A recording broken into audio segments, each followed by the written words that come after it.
Vedanti Didi and B.K. Sheelu Didi set foot for the first time on the African soil, bringing the teachings of Brahma Kumaris to the continent 50 years ago on 2nd October 1974. On 2nd October 2023, the Brahma Kumaris marked its 50th year of serving Africa. The mission's roots in Africa can be traced back to a chance encounter in 1973 in Bombay. Sister Vedanti, who had dedicated her life to the movement at the tender age of 20, was working at the Brahma Kumaris Center. There, she met Ramkaka. For 2 years, she had meditated, looking to find a way to serve the world at large. Her prayers and dedication were finally answered that day. Ramkaka spoke to her about his desire to build a temple back home in his country, Zambia. Sister Vedanti instead convinced him to pursue the Rajyoga Meditation course. 3 days later, and Ramkaka was a changed man. He declared his intentions to the senior Brahma Kumaris to build a Rajyoga Meditation Center in Lusaka. And on 2nd October 1974, with the blessings of their seniors, Sisters Vedanti and Sheelu sat on an aeroplane for the first time in their lives and set off for Lusaka.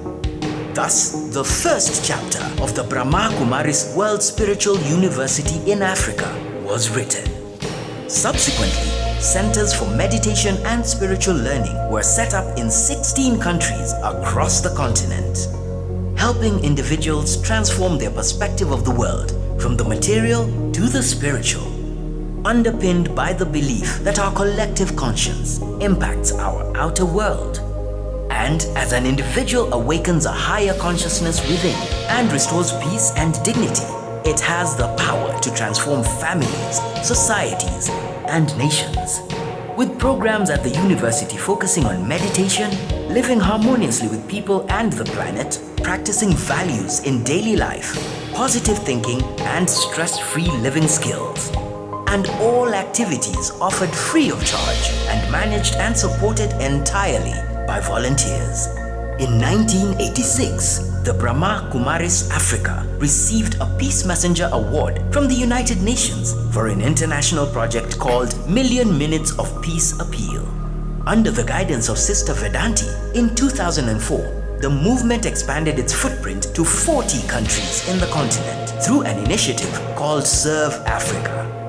In response to the political crisis in Kenya, Pause for Peace was launched in 2007, a project that galvanized over 1,000 youth leaders in Nairobi and helped young people engage with each other peacefully. Today, the university is the largest spiritual organization in the world led by women. With presence in 48 countries and 80 centers across the continent of Africa, catering to people regardless of their faith, gender, age, race, vocation, or nationality. The 2nd of October 2023 marks the 50th year of the Brahma Kumaris service in Africa. To commemorate their Golden Jubilee year, plans are in place to introduce new initiatives across major cities of Africa that transform lives, empower people, rediscover divinity in every individual, and establish a value-based society. As they continue to serve Africa in the spirit of our common humanity, Ubuntu.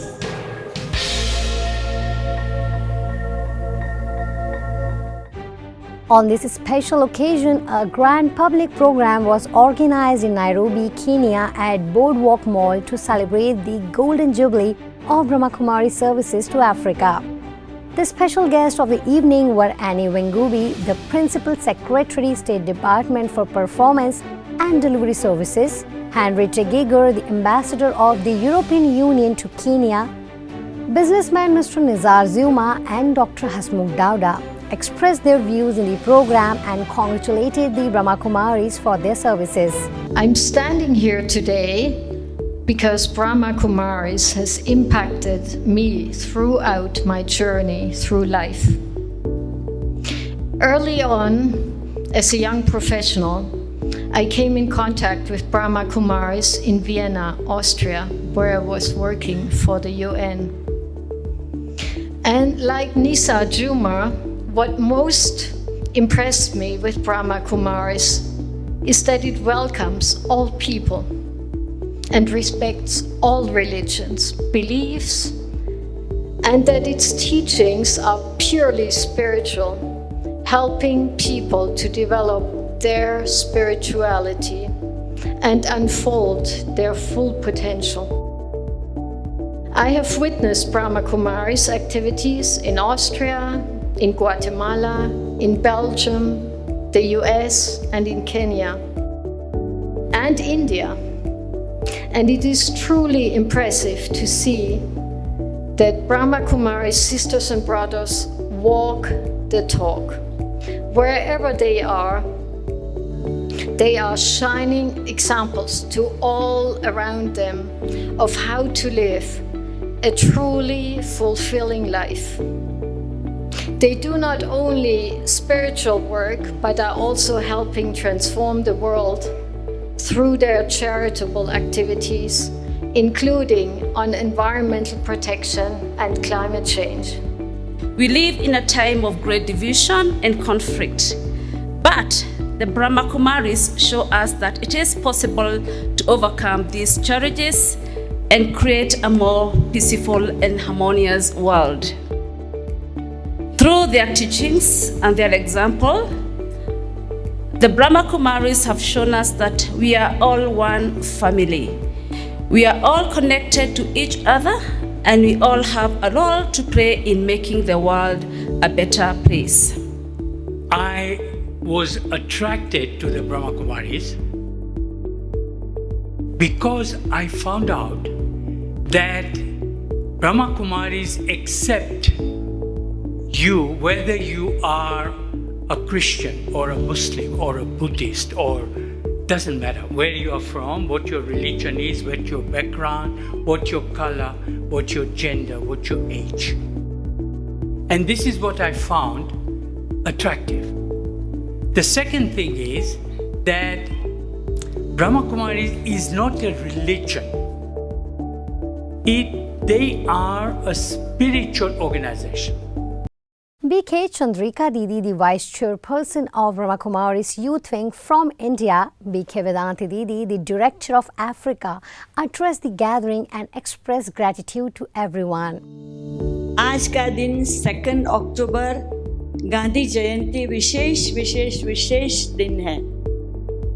Today is 2nd October, Mahatma Gandhi's day, and it's very special. और मैं 2 अक्टूबर को Africa में पांव रखा तो उसी नशे से रखा कि मुझे अफ्रीका में सभी भाई बहनों को लव, पीस, यूनिटी का अनुभव कराना. And so when I set my foot on the continent of Africa on this very auspicious day of 2nd October, I had a thought that I would like to give an experience of love, peace and unity in Africa. मैं बहुत खुशी से Africa में आई और नशे से आई, परंतु मेरी ये जो 49 ईयर की मुसाफरी में बहुत रुकावटें आई. And so I came with a lot of happiness and spiritual intoxication. But in this 49 years of journey, I had a lot of challenges too. परंतु मैंने कभी ये नहीं सोचा कि मैं यहाँ से थक कर वापस चली जाऊँ. I never had a thought that I would get tired and return back.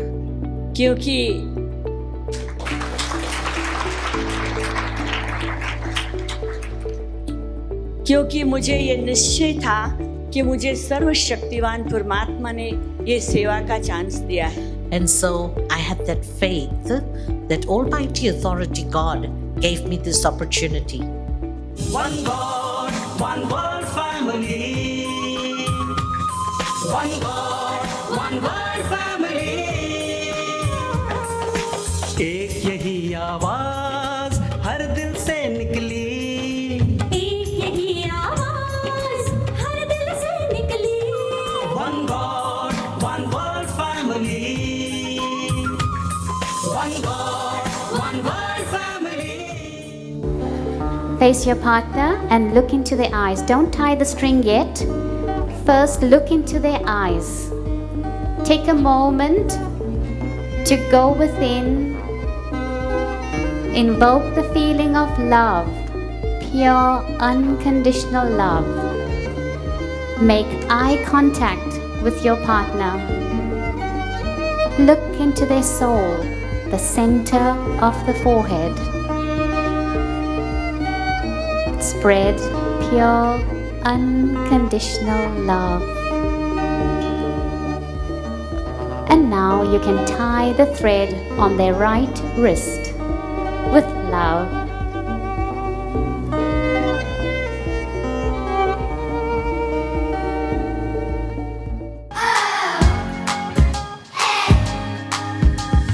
I will listen to your words. I'll forgive when I get hurt. I'll pick you up when you fall down. So let's all come together. Together we're